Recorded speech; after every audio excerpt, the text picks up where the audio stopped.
Kauna-unahang Women's Museum sa Pilipinas, ipinangalan naman kay Melchora Aquino. Binuksan niyan sa Quezon City. Detalye mula kay Val Gonzales. RH by Val, good morning.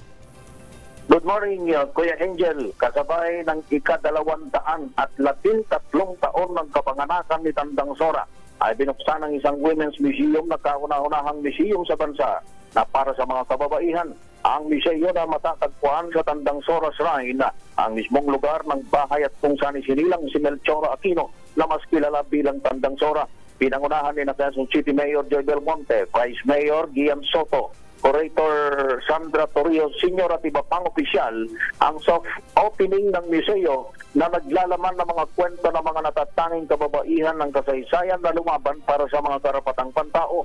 Ayon kay Quezon City Mayor Joy Belmonte, ito'y pagkilala sa mga nagawa ng bayaning si Tandang Sora na tinaguriang ina ng katipunan at himagsikan dahil sa kanyang suporta sa mga katipunero noong panahon ng Rebolusyong Pilipino. Present din sa okasyon ang ilan sa mga kaanak ni Tandang Sora sa ika-4 na henerasyon, kabilang na itong sina Rebecca Ramos Sambilay at Virgenia Datuin Apo.